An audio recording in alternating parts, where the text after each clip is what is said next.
যাচ্ছি বলি আমরা এখন বলরাম বসুর মন্দিরে যাচ্ছি, যেখানে রামকৃষ্ণদেব এসেছিলেন। উনি যখন অসুস্থ ছিলেন চিকিৎসার জন্য, সেই বাড়ি বলরাম বসুর বাড়ি, ওটা বলরাম মন্দির বা বলরাম রামকৃষ্ণ মঠ বলে পরিচিত।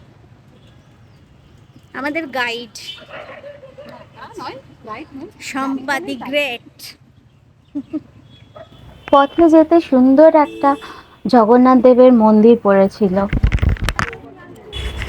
এটি হলো গিরিশ ভবন, মানে বিখ্যাত অভিনেতা গিরিশ ঘোষের বাড়ি।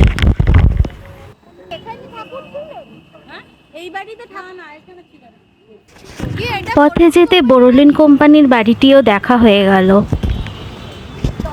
পুরনো কলকাতার পথে হাঁটতে হাঁটতে কেমন যেন নস্টালজিক হয়ে যাচ্ছিলাম, কেমন যেন রোমাঞ্চকর আবেশ একটা কাজ করছিল। বারবার পুরনো দিনে ফিরে যাচ্ছিলাম, সেই ছোটবেলার কথা মনে পড়ে যাচ্ছিল সব। হাঁটতে হাঁটতে আমরা চলে আসলাম বলরাম মন্দিরে, মানে শ্রী শ্রী রামকৃষ্ণদেবের শিষ্য বলরাম বসুর বাড়ি।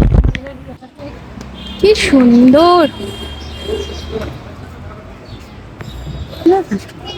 আচ্ছা, আমরা চলে এসেছি বলরাম বসুর বাড়ি, বলরাম মন্দির, যেখানে ঠাকুর আসতেন এবং পরবর্তীকালে ওনার যখন শরীর খারাপ হয়, যখন অসুস্থ হয়, তখন উনি এখানেই এসেছিলেন ট্রিটমেন্টে। ঠিক আছে, এখানেই ছিলেন এখানেই ছিলেন ঠাকুর আগে কথা বলতেন যে বলরামের অন্ন শুদ্ধ হয়। হ্যাঁ, আমরা এখানে জগন্নাথ প্রবেশ করছি। জগন্নাথ এখানে নিত্য পুজো।